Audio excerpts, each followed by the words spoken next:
Thank you, Prime Minister Lapid and President Biden. The Prime Minister of the State of Israel will now make his statement, followed by the President of the United States, after which we will take questions from the media. Prime Minister Yair Lapid, the floor is yours. Thank you, Mr. President. In March 1965, on Dr. Martin Luther King's famous march from Selma to Montgomery, walking beside him in the front row was a Jewish rabbi, Rabbi Abraham Joshua Heschel. When he returned home that day, Rabbi Heschel wrote in his diary, "Today I felt my legs were praying." In the state of Israel, Mr. President, our legs pray every single day. Nothing in our lives is taken for granted. My father was a Jewish child in the Budapest ghetto, hiding from those who tried to kill him. The fact that I am standing here today did not happen by itself. We learned the lesson, Mr. President, at all times. Israel must be strong, free, and safe, with a powerful army that can defend our citizens. Be it Joshua crossing the Jordan River or Dr. King crossing the Alabama River, the principle is the same. If you want your independence, your hands must defend you and your legs must pray for you. You must march fearlessly towards the river. This past year, with Russia's unjustified invasion of Ukraine, with the Iranian nuclear threat becoming more dangerous, and with the threats of terrorism worldwide, we were all reminded of something. In order to protect freedom, sometimes force must be used. Nobody wants that, but neither can we shy away from it. On the side of terror stand people who will not hesitate to exploit any weakness, people who do not play by the rules. Those of us who are fortunate enough to be born free people sometimes do not understand the intensity of the hatred behind the attack on democracy. What did we do to them? What makes them crash planes into skyscrapers in New York and fire rockets at kindergartens in the city of Sderot? The answer is fear. What scares them the most is that their citizens, their people, can see us, can see our quality of life, the dynamism and creativity of our economy, the rights of women and the LGBTQ community, freedom of religion, freedom of speech. Our way of life is what threatens them. It's what makes the Iranian regime develop its nuclear program. Hezbollah aim its missiles at us, and terrorist organizations worldwide send suicide bombers. They want to destroy the only Jewish state in the world. We will never let that happen. Words will not stop them, Mr. President. Diplomacy will not stop them. The only thing that will stop Iran is knowing that if they continue to develop their nuclear program, the free world will use force. The only way to stop them is to put a credible military threat on the table. You have said many times, Mr. President, that big countries do not bluff. I completely agree. It should not be a bluff, but the real thing. The Iranian regime must know that if they continue to deceive the world, they will pay a heavy price. Here in the Middle East, we have an alternative now. It is growing and gaining power. We are creating an alliance of moderate countries that believe in peace, that believe that our children deserve the opportunity to live a better life. From here, from Jerusalem, the eternal capital of the State of Israel, you will travel to Saudi Arabia. Your visit to Saudi Arabia is important for Israel and for the entire region, for our security and for the future and prosperity of the Middle East. We send with you to all the nations of the region, including, of course, the Palestinians, a message of peace. Israel wants peace and believes in peace. We will never yield an inch of our security. We are obligated to be cautious at every step, but to any country, any nation that wants peace and normalization with us, we say, Ahlan wa sahlan, shalom, welcome. Mr. President, you will meet with the leaders of Saudi Arabia, Qatar, Kuwait, Oman, and Iraq. I would like you to pass them all a message from us.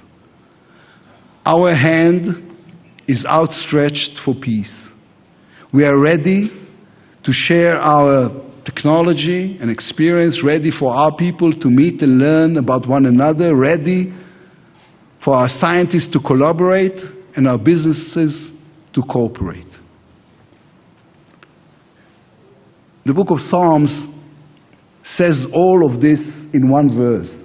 Chapter 29 reads, Hashem oz la'amo yiten, Hashem yevarech et amo b'shalom. The Lord will give strength to his people. The Lord will bless his people with peace. If we are strong, if we are determined, if the world understands that we will not hesitate to defend ourselves and our values, peace can come. Mr. President, our relationship runs deep. It crosses party lines. It connects not only our governments, but also our peoples. This friendship is one of the cornerstones of Israel's national security. It is moving, and it is certainly not taken for granted. Throughout all your years in public service, you were one of the chief architects of this relationship. For that, you have the everlasting gratitude of the people of Zion. Thank you, Mr. President. Well, thank you very much, Mr. Prime Minister. An eloquent statement. I'm honored to be back here in the capital of Israel. As I said yesterday, I've met with every prime minister since Golda Meir. It was a pleasure to be able to spend some time with you today and to get to know you better. Mr. Prime Minister, a deep love and respect for Israel has only taken a deeper hold of my heart and my gut since I first visited here back in 1973 as a young senator. I'm returning for my 10th visit as president, this time as president of the United States. But I've never forgotten what Prime Minister Meir told me when I was a brand new junior senator from the state of Delaware. It was just weeks before the Yom Kippur War, and she could see on my face that I was worried.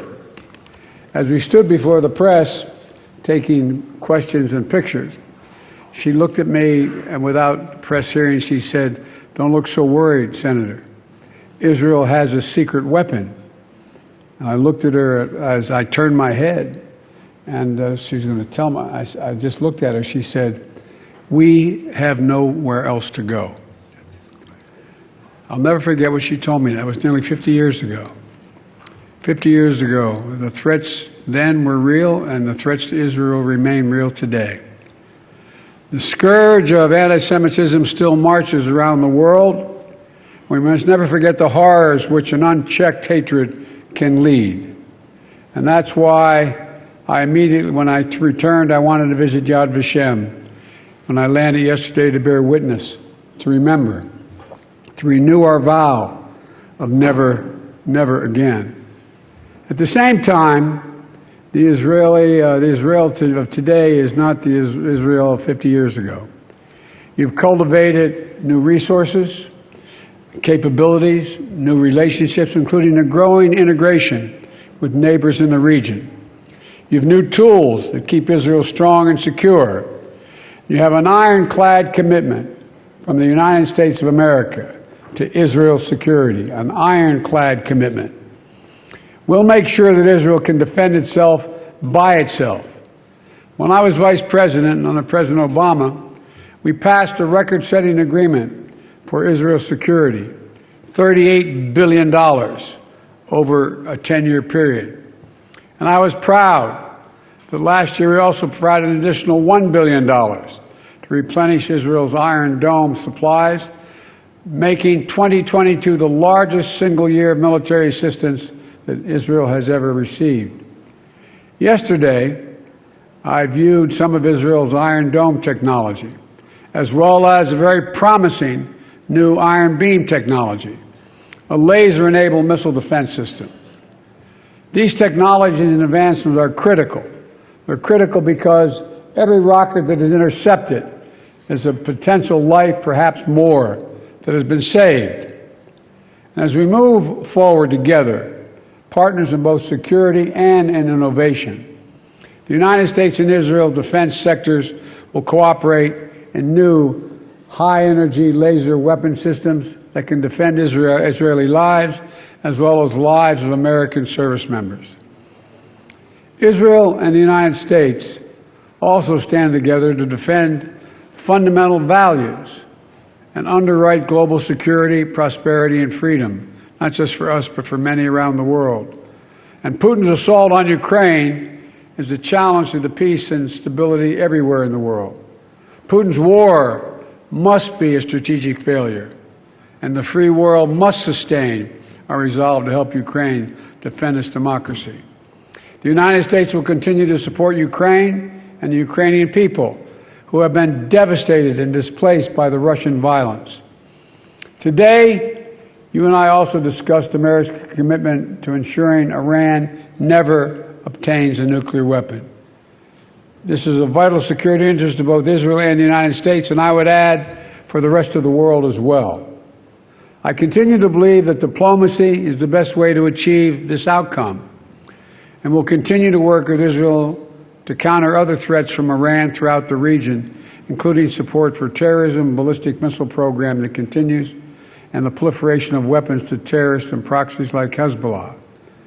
We'll also continue building on the Abraham Accords, which I strongly support because they deepen Israel's integration into the broader region and establish lasting ties for business, cooperation, and tourism.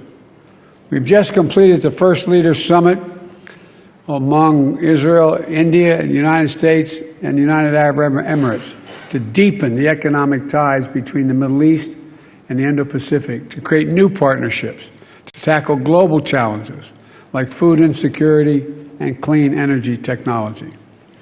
Regional integration is also the goal of the historic Negev Forum, which took place here in Israel this past March. Israel's integration in the region, Israel's peace with its neighbors, these are essential goals. Tomorrow, I'll be the first American president to fly from Israel directly to Jeddah, Saudi Arabia. That represents important progress.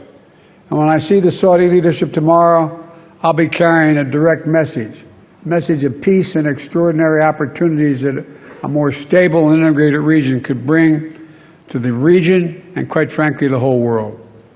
As we work together toward greater integration, we'll also continue to work toward a lasting negotiated peace between the State of Israel and the Palestinian people.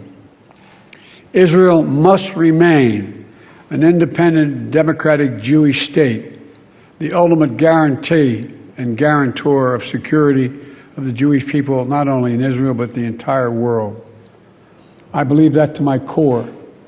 And the best way to achieve that remains a two-state solution for two people, both of them who have deep and ancient roots in this land, living side by side in peace and security. Both states fully respecting the equal rights of their citizens, both people enjoying equal measures of freedom. And any more that takes us further from that outcome, I believe anything is detrimental to the long-term security of Israel. Prime Minister Lapid, Israel and the United States are natural partners because we share the same values.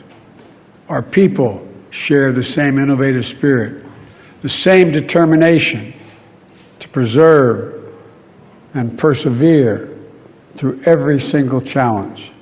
That's why we're launching a new high-level strategic dialogue on technology that's going to help Israel and the United States harness critical and emerging technologies and apply them to issues that matter most to our mutual futures. So thank you, Mr. President, for welcoming me back, for fostering and enduring bonds and continuing them that link the people of Israel and the United States. That's what this business is about, affirming those ties that stretch back to just 11 minutes after Israel declared statehood, when the United States became the first country in the world to recognize Israel. And I assure you, we'll be the last country in the world ever to walk away from Israel. Ties that have grown deeper and broader with each passing year and now encompass a 21st century partnership, one grounded on ageless values and looking squarely at the future. We're here to stay, Mr. President, Mr. Prime Minister. Like it or not, we're with you. There's no way out. I want to thank you very, very much for your hospitality. And I mean from the bottom of my heart that your security, the security is going to determine the security of Jewish people around the world for the rest of the world. It's critical. And we're in it with you. Thank you. Thank you very much, Mr. President. And before we move on to the question, there is a technical change on the stage.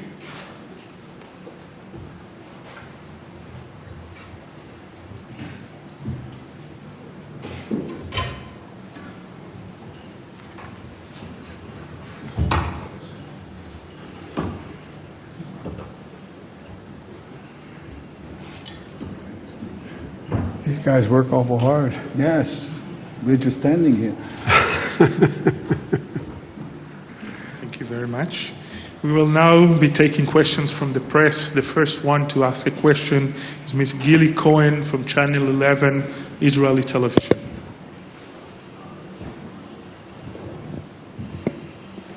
Thank you, Mr. President. I want to ask, will you set a deadline for the nuclear talks or define a certain stage when you will say there is no more opportunity to revive the nuclear deal, and what will happen afterwards?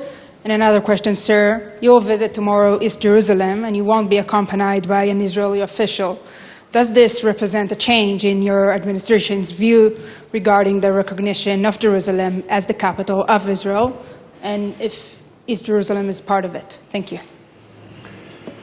Answer to your last question is no. With regard to your first question, we've laid out for the people, for the leadership of Iran, what we're willing to accept in order to get back in the JCPOA. We're waiting for the response. When that occurs, when that will come, I'm not certain, but we are not going to wait forever. Mr. President? No, the question was for the President. And Mr. President, do you want to call on the next question? Sure. I was given a list here. Steve Holland of Reuters. Thank you, sir. Thank you. There is some opposition back home to your meeting with Saudi leaders this week. What will you say to Saudi leaders, specifically to Crown Prince Mohammed bin Salman, about the Khashoggi murder and other human rights practices? And if I may, Prime Minister Lapid, how close are you to an agreement with Saudi Arabia to gain overflight rights, and should we expect that soon? Thank you. With regard to the question you asked me, my views on Khashoggi have been absolutely, positively clear. And I have never been quiet about talking about human rights. The question that the reason I'm going to Saudi Arabia, though, is much broader, is to promote U.S. interest. Promote U.S. interest in a way that I think we have an opportunity to reassert what I think we've made a mistake of walking away from, our influence in the Middle East. I'm going to be meeting with 9 other heads of state. It's not just it happens to be in Saudi Arabia. And so there are so many issues at stake that I want to make clear that we can continue to lead in the region and not create a vacuum that is filled by China and or Russia against the interest of both Israel and the United States and many other countries. And so the purpose of the visit is to coordinate with 9 heads of state what are in U.S. interest, and I believe in Israel's interest as well. So you don't expect to bring up the Let's the Prime Minister. I always bring up human rights. I always bring up human rights. But my position on Khashoggi has been so clear. If anyone doesn't understand it in Saudi Arabia or anywhere else, then they haven't been around for a while. Well, about the overflights of Saudi Arabia, of course, as I was saying in my speech, we are all for promoting normalizations with every country in the region that it is possible. But since the president is going to Saudi Arabia and there will be a finalization of the issues over there, I will let the president finalize this when he's in Jeddah. Thank you, Prime Minister. I'm optimistic. And the next question will come from Ms. Tal Schneider from Times of Israel. Hi, hello. Thank you for being in Jerusalem. It's good to see you. Israelis have been waiting to hear developments on the visa waiver program. We know that there are hurdles to get there, but can you set a deadline after which Israeli will be granted with a waiver to enter the U.S.? Will you bring this issue with the opposition leader, Netanyahu, when you meet him today? And another question for our Prime Minister. There is a discussion about regional defense cooperation that includes Israel and the Saudi, but we hear that there are technical difficulties as well as other reservations from the Saudis with respect to defense system, which means it's mostly about Israel sharing its intelligence, its intel. How do you see the cooperation moving along with those problems? Thank you. With regard to your question to me, we are working very, very, very hard to eliminate the lack of precision in the applications many times for the visa program. It is my hope and expectation that in the next several months we'll have it worked out. And jumping on the subject, and we urge the Israeli opposition to be more responsible and help with the legislation needed to finalize this. As for your question, it is no secret that we're doing our best with our American friends to work on a regional security architecture. So this was no secret. The details of this apparently are. So I'm not going to go into details on this, but we are working with everybody we can in order to promote regional security, especially facing Iran's regime and the terror policy they bring to the table. The next person to ask us a question, I guess, is Nadia. Thank you, Mr. President. Nadia Bilbesi of Al Arabiya Television.